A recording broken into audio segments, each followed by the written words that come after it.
Hello there. Welcome everybody. Wait, how do I pause the live? There we go. I wanted to do a bit of a dive on the concept art that we were given in that official little trailer, which turns out it was leaked. And you know what? I took it down. I wanted to err on the side of caution, but I decided that if I don't do anything with the actual video, and instead we just I could have a quick discussion about these screenshots here that I've taken of the concept art in the trailer.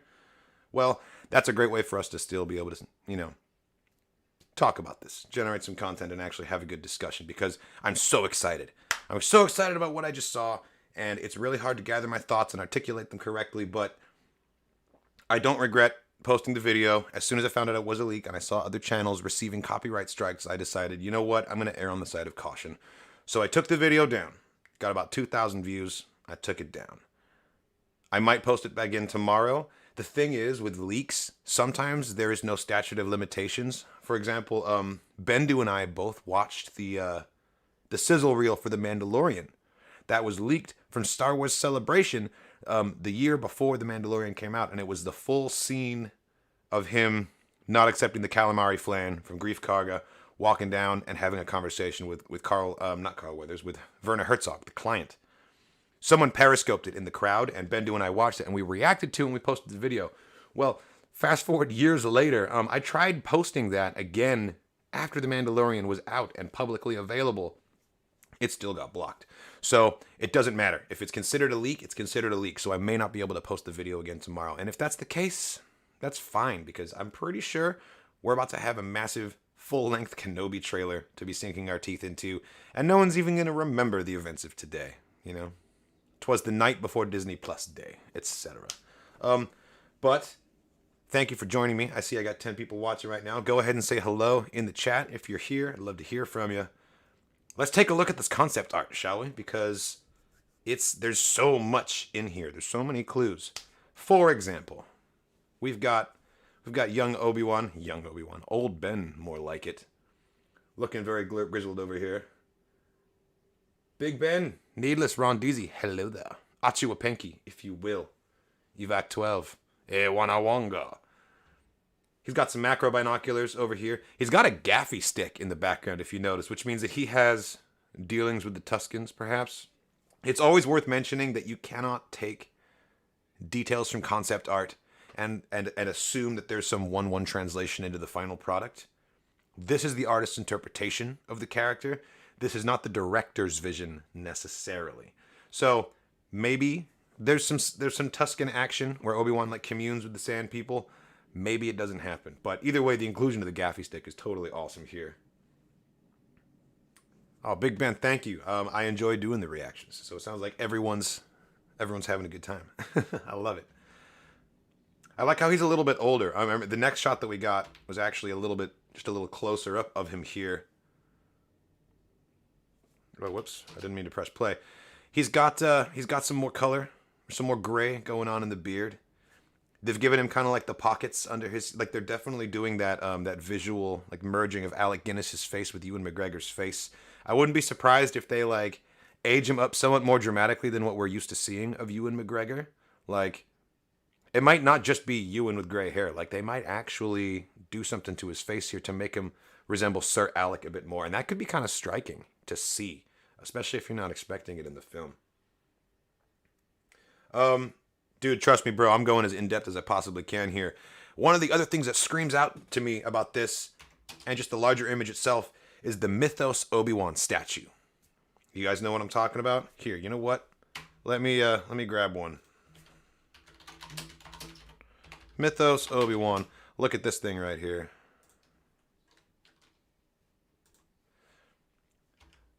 So this statue, whoops, that didn't work.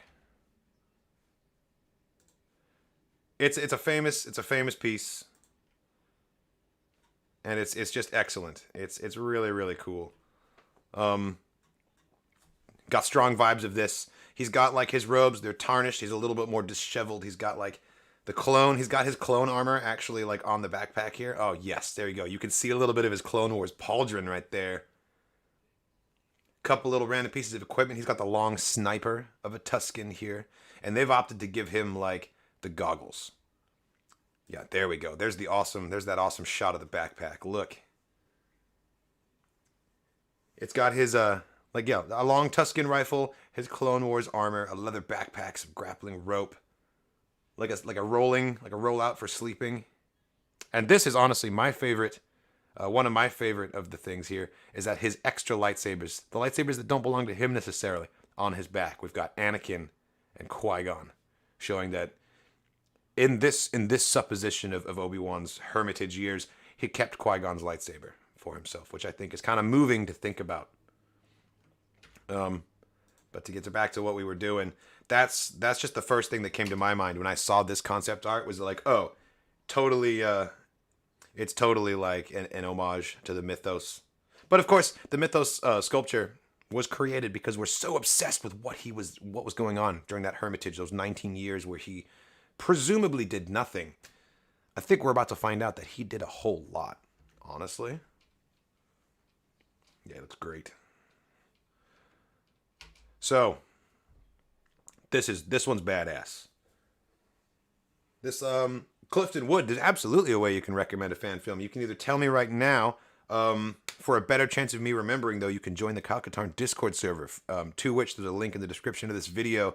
There's a whole channel there for reaction requests, and that's actually the list, definitively, that I work my way through when I react to stuff. But yeah, absolutely. I'm always happy to get fan film recommendations. That is my jam. Love me some Star Wars fan films. This piece is very intriguing to me. Obviously, it's an Imperial location. We got TKs just out the ass everywhere. The kind of that pallid green, like sickly lighting. At first, it made me think Imperial Center. Imperial Center is what they used to call Coruscant back in the olden days. This could be a glimpse at Imperial Coruscant, something that I've always wanted to see, like so badly. And there was a Dark Horse comic in the late 90s, early 2000s called Star Wars Empire, and it told the tale of a couple of Moffs that tried to overthrow Palpatine and Vader and take over because they believe that this weird ancient religion is like going to be the doom of the Emperor. It's basically like they took the Operation Valkyrie story from World War II and just transplanted it into the Empire. It's a badass story, but all of the times that we see Palpatine chilling in his throne room, overlooking the cityscape, there's the same like sickly green, like otherworldly kind of lighting going on. And I thought it was a great way of just showing just like the dull corruption just seeping in from the edges. And so that's why it made me think of that, the color scheme. But at the same time, you look out this window right here, this kind of looks like a school of fish. Could we be underwater? Could this be an underwater installation? That would explain the lighting a little bit. It does kind of look like the Jedi Temple in terms of having the really, really tall hallways like that, you know? Like, this does seem like the same, like you can see Yoda coming through here on his little hover chair, you know? But that just looks like a school of fish to me out the window. It looks like it's underwater. So, Jedi Temple, potentially. Imperial Center, maybe. But it makes me think about the Fortress Inquisitorius on one of the moons of Mustafar from the end of Jedi Fallen Order. There was a large section of that complex that was under the water. So I'm kind of getting vibes from Jedi Fallen Order because of that as well, you know? Maybe it's Mon Cal. Dude! Garrett Dorff, you don't even know. You don't even know how excited I would be if it was Mon Cal. If we could see, like, the events that go on in the Star Wars canon comic where we got to see King Lee Char being, like, a puppet leader propped up by the Empire when really he was, like, chopped up on life support. Oh, God, it was awful. That would make for such a cool story. I love all of the Mon Cal and Quarren arcs in the Clone Wars and Rebels, and especially in the comics. So yeah, if we see that in live action, it'd be great. I don't think this is Mon Cal, but if we see Mon Cal, I'll fall out of my chair. The Emperor's Palace would be awesome. I love that, like, you know, that's one of the things from Legends that carried over into canon, is that the Emperor Palpatine made his seat of power the former Jedi Temple. The Jedi Temple is now the Imperial Palace. And wouldn't it be dope to actually see it? You know, like we've seen it in canon in the comics, but I mean live action. Like show us with the full power of the volume, you know? Now this is cool. This is an Imperial shuttle, 2 TK stormtroopers, and a Sith Inquisitor looking very much like the second sister from Jedi Fallen Order, actually. It might not be Trilla. It might be another Inquisitor, but that is most definitely like the armor and the helmet. It's worth mentioning that, like, you know, Inquisitors weren't like supposed to personalize their gear a whole bunch. The whole point is that, like, it's standard issue. They're faceless. Their only job is to serve. So it's impossible to say if that is in fact Trilla. The timeline matches, I think. Right? The timeline matches to where it could be Trilla. This is pre-Jedi Fallen Order, after all. As for the ship itself, it really looks like Orson Krennic's Delta-class T-13, his shuttle, only with, like, stubby wings. That's what I'm getting from this. It's that same, like, it's the darker, like, almost black metal. The red lighting on the inside is extremely Rogue One to me, and the way it's so angular. It's like if Ralph McQuarrie and Sid Mead got together, you know, and did like just a more brutalist version of the ship. Dr. Holocron, absolutely. If we got some Inquisitors from the comics, like, why not? Why not see, like, we could see the very first iteration of Purge Troopers, like we saw them in Vader Dark Lords of the Sith by Charles Soule, which was before they showed up in Jedi Fallen Order. It was like the proto Purge Troopers. That would be cool. It would be awesome to see that. Ah, Jake, hello there. Hello there indeed. Welcome, welcome. Okay, speaking of Big Ben's out here talking about Sith shrines. You want to talk about a Sith shrine? This is definitely Mustafar. I would bet my life on it. This is Vader's castle on Mustafar. It's like hewn from the obsidian stone. It absolutely has that vibe to it. I think it's very interesting that Vader is sitting on this, like, it's like a throne, but it's also like a dais, and like there's room for company. If he's entertaining guests, he's got like this wraparound bench. I find it very interesting that, like, that's such a social furniture feature, and it's Vader, you know? Like, really? You're having company? Does, like, Ochi of Bestoon sit over here, and then Bylert Valance sits over here, and then, like, maybe, I don't know, Sate Pestage comes in, and you guys, like, watch the holo vids? Definitely Vader's castle. Oh, for sure. And I like the wraparound window, though. I like how it's like a slit window. Like, it's probably, based on Vader's height and where he's sitting, I'm sure it is actually at, like, height length, so you don't have to, like, crane your neck to look out that thing. But I do like that you can't look down. Do you notice? It's got a really thick lip. There's no way for you to really see downward. You can only really look outward from that view. Which, yeah, that's an interesting design feature. You'd think that they would slope those window panels so that you can look down upon the lava, you know, streaming across the, like, the desolate landscape of Mustafar. But I mean, at least he's got a killer volcano view from that angle. I haven't even bothered trying to decipher what's going on in this hologram because it's impossible to tell, and it's been left deliberately open-ended by the concept artist. I'm sure the concept artist was told Vader receives a hologram, not that Vader sees Kenobi on holo, or like Palpatine delivers a message, or what if he's talking to one of his new Inquisitors, Barriss Offee, who's being sent on her first mission and ends up getting killed by Kenobi. Boom, there it is. I just predicted the whole series. He could be talking with the Grand Inquisitor. Absolutely. My point, Dr. Holocron, is that he could be talking with pretty much anyone, and so it's not really a matter of speculation because, like, that's just a hologram. It could be anyone. There's a whole galaxy of characters out there. Could very well be someone entirely new as well. Although, honestly, I would really like to see it if Darth Vader had a close relationship with Wolf Yularen, the same way Anakin did. It wouldn't be able to be Tom Kane because, well, A, it's live action, and B, he's no longer working because he suffered a stroke, unfortunately, which is actually really sad. Tom Kane is one of the best voice actors out there in the biz. But older Wolf Yularen in his ISB uniform, closer to his appearance in A New Hope, and also in the Star Wars Rebels arc, where it turns out that Callus was one of his proteges. How cool would it be if Vader wants to reclaim some part of his former identity, relive a little bit of his glory days, so he assigns Wolf Yularen to be, you know, on the Executor, to be part of his command, so that he can kind of feel like he's back with the old 501st a little bit, you know, living in denial. JD Afra is a solid guess. Also, Dr. Holocron. We could get Ochi of Bestoon. He's definitely kicking around in the galaxy, and we know that he like really enjoys being Vader's hype man. So I wouldn't be surprised. As for Afra, with what I understand about where this is placed on the timeline, it could work because one of Afra's earliest appearances was in fact in the employ of Darth Vader, but that took place after Episode 4. I don't believe that they had any kind of a relationship prior to that because they meet for the first time when he's trying to find out the name of the pilot who destroyed the Death Star. So the Death Star's already been blown up. So this can't happen.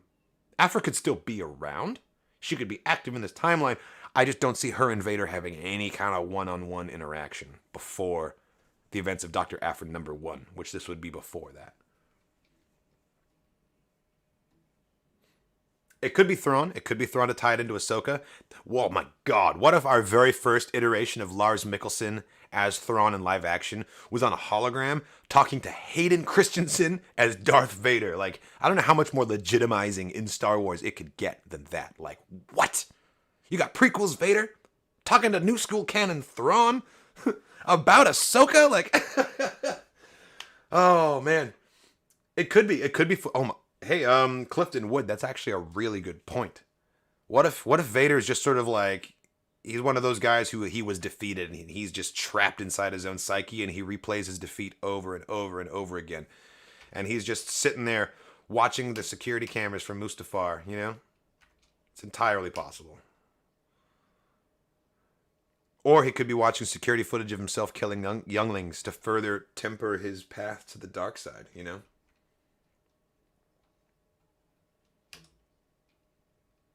But yeah, no, that's definitely an open-ended hologram to that. Maybe they haven't filled in that part narratively yet. This is pretty hard to misinterpret. This is pretty much like they're just telling us, yes, there'll be a fight. There will definitely be a throwdown, like they said as much in the video. Thing is, I'm not convinced. I'm not convinced it's going to physically happen, and I'll tell you why. Because there are so many other ways that they could have that showdown in like a metaphysical sense, where maybe, for example, Vader is in that room that we just saw from the concept art, and he's deep in meditation. And Obi-Wan is in his shack, and he's deep in meditation, and they just sort of like force walk into each other and have like a metaphysical confrontation, like either in the world between worlds or just in like this force translite state. Something, one of my deep down wishes for this show, and I know that it's asking so much on top of what they're already going to deliver, but I want to see a visual, like a live action visual depiction of Vader's meditation, his happy place, if you will, that was drawn by Giuseppe Camuncoli during Vader's Dark Lords of the Sith. Let me pull that up. It's one of the coolest darn things. Yeah, so in Dark Lords of the Sith, I'm not allowing ads. Come on, look at this thing. It's just this dark, like tumultuous landscape. You can see the corruption inside him, and you can see the absence of that corruption on his limbs. His limbs, which he has lost, they're no longer physically part of him, and they remain pure in the Force. And you've got these little glimmers, these little butterflies of light that represent the hope and like the fact that there is a glimmer of good in him, and that Padme saw it, Luke saw it, Leia felt it. But he denies himself it. He sits there and he wallows, and like, look at him. He doesn't have a face. He doesn't have features. He's just this like twisted, blackened, being of rage. And yet he has this purity, these glowing ends, and it's just such an awesome juxtaposition. And it's one of my favorite pieces of art. And if you're a longtime follower of this channel, you know that I never stop talking about Giuseppe Camuncoli and the art that he did for this comic. But that would be like on my list of greatest things that I really, really want to see in this show, would be Vader in his meditation doing that. Seeing just like the dark side, happy place. The Force realm. I've heard it called the Force realm, and I think that's a badass term for it as well. But yeah. Oh, they fighting. Are they fighting in are they fighting in real life, or are they fighting in their heads? That's what remains to be seen.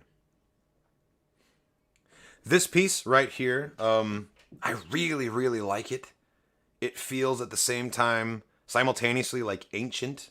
Like this, the stonework of this architecture very much feels like this is a culture that's existed for a very, very long time on this planet. And yet it's been brought into the new century. You've got like a smooth paved floors. You've got technology, speeders. Maybe it's like the wetness, the rain, the way we've got these lights reflecting off the slick ground and the rain coming down. But it really reminds me of Sid Mead's concept art. Sid Mead, he was a brilliant retrofuturist and a concept artist. He did most of the concept art for the original Blade Runner movie. And if you look at the Blade Runner concept art, it's all full of this kind of like watery, rainy, dark atmosphere. And I love it. I love it. I think it's brilliant. And I can't wait to watch the show, see these locations, and try and like, just in my mind, stack them up against the concept art and see how close they got, you know? This one, again, much more of a contemporary feel to it, but also very Blade Runner-esque. This feels like one of the more seedy locations that we've gotten, maybe like the Rings of Kafrene from Rogue One. Could even be Nar Shaddaa. Hell, this could be 1313. This could be deep down in the belly of Coruscant. How cool would that be to finally get it seen? This group right here, they're wearing some white robes, but they kind of remind me of the red-robed Force missionaries. No, not missionaries. What's the word? Pilgrims. The Force pilgrims in Jeddah City on Jeddah. Just people from some weird, other, unknowable culture, and they're here for a purpose. And we never get to explore that because they're just one of the many, many denizens of the galaxy that are here in these kinds of places. There's definitely something shady about it. Like, we got a Jawa over here working a table. He's like, I don't know, doing like a shell game or something. Yeah. If these are the kinds of environments that we can expect from the show, then I'm going to be very excited because as excited as I am for Kenobi, there was a little bit in the back of my mind that was like, 8 episodes of sand. Are we really, is this going to be a Tatooine story? But clearly it's not. Clearly we're getting the good stuff. We're getting that sandy old Ben story because we have to. But we're also getting this, you know? We're getting these urban environments, these new kind of like random vistas. We're seeing more of the inside of Vader's castle. Like that alone is just badass, you know? The Mortis gods? Yeah, the Mortis gods have just thrown some tablecloths on and they're sneaking in. I know that's not what you meant, but man, can you imagine if we saw them in live action? Because of the volume, we could finally pull off Mortis. I think we could finally sell Mortis and make it convincing, honestly. Gonk. Gonk, gonk, gonk. This is the most telling piece of concept art in the entire thing, if you ask me, honestly. The reason why I think that this is extremely revealing is because, well, A, now we know there's a Gonk droid. But more importantly, this is the Rebellion, yo. This is not an Imperial installation. This is not a local installation. This is very obviously a setup for the Rebel Alliance. It's difficult to... It's not Hoth, but it's difficult to say if it's like a really arid planet or if it's like... Because these almost look like icicles, but they're not. It could honestly be Attilan, which we see in Rebels. It's one of the temporary bases they found in Rebels. Arc CT, I think you're exactly right. I think that the other locations other than Tatooine is all going to be part of the Vader story. And that kind of lends credence to my theory that Obi-Wan's not going to leave the planet. And he will have a metaphysical confrontation with Vader through the Force. Just like how Jet Li and Donnie Yen fight in Hero. If you guys have seen Hero by Tan Dun, the movie's amazing, by the way. I love the use of color to show the different narratives. Anyway, yeah, I think it's going to be more of like a Force fight than an actual fight, you know? But, you know, there's the iconic line from A New Hope where he's like, you should not have come back. What does that mean? You should not have come back. Do we take it like literally? Should not have come back to the Death Star? Detention level AA-23? Like, bro, you've been here before? Or does it mean you should not have come back? You should not have re-emerged from hiding. You should not have revealed yourself, Obi-Wan Kenobi. Because I am now the master, and I will strike you down. Like, it really is, it's a meme at this point that Anakin never became a master. But it is kind of delicious to hear in A New Hope, with all the context that we have now, when he's like, when we left, I was but the learner, but now I am the master. Like, he's not even saying it to Obi-Wan. He's saying it to himself. He's like, God damn it, Anakin, get your shit together. I'm a master because I say so. Everyone else is dead. It's a great character moment that became only better with the added context of his being denied masterhood in the prequels, you know?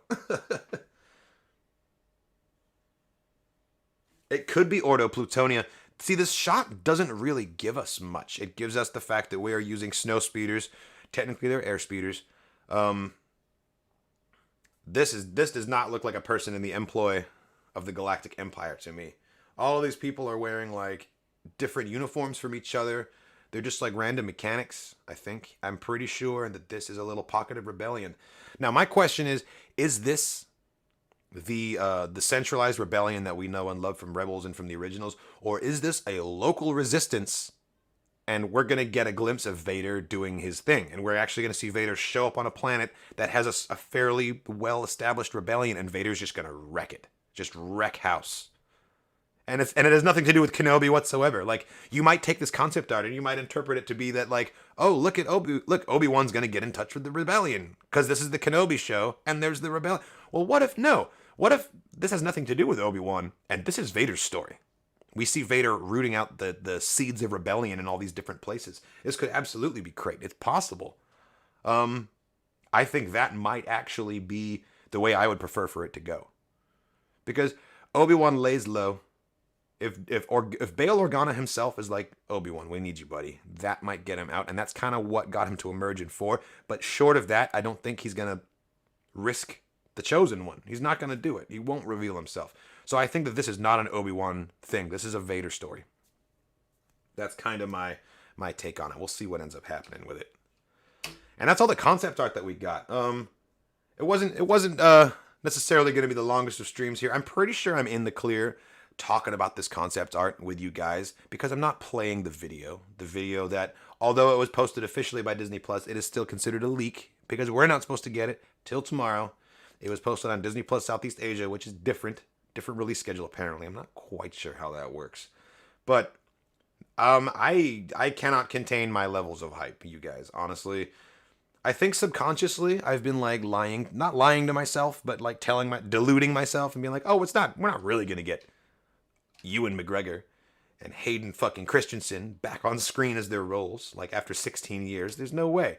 But then that leaked trailer came out and all this concept art dropped, and now suddenly the rebellion is real for you. You know, like I can no longer deny what is before me, what is in front of my eyes here. And how am I gonna make it to tomorrow, you guys? Like, I don't know what to do. I have been rendered useless by the level of excitement and just like anticipation and oh, we better get a lot tomorrow. We better get like the full smorgasbord of Disney Plus offerings. I want a Kenobi trailer. I want a sizzle reel for Andor. I want to see a little bit about Mandalorian Season 3. That might be a tall order, but just give me something, you know?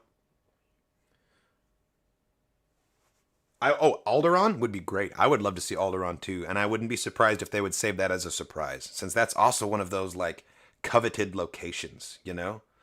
I remember being really, really stoked on the Old Republic trailer when those first came out back in 2011, because we got to see Alderaan in the Hope trailer. That was great.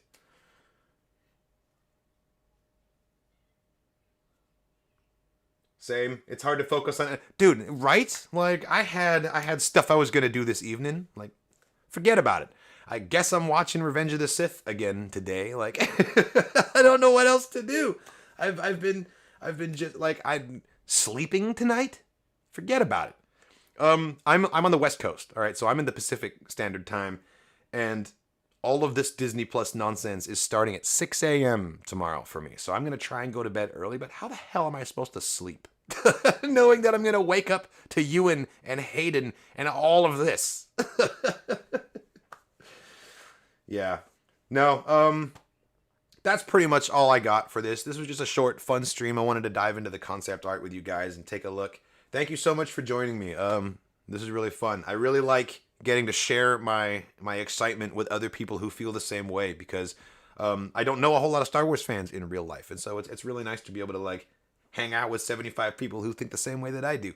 This is great, and it's been a lot of fun. I'm going to go live tomorrow morning as soon as we have something to go live about. So as soon as that content drops, I'm going to be examining every inch of those trailers, playing them in slow motion, doing the works. So I hope you will join me tomorrow as close to 6 a.m. PST as my body will let me wake up. We'll see. They just re-released The Hope. Nice. That means we've got 3 because they've also re-released Deceived and Return. So yes, I'm actually planning to get together with Averia, who's an awesome Old Republic content creator, and we're going to do a little joint video analyzing those trailers. You can stay tuned for that as well.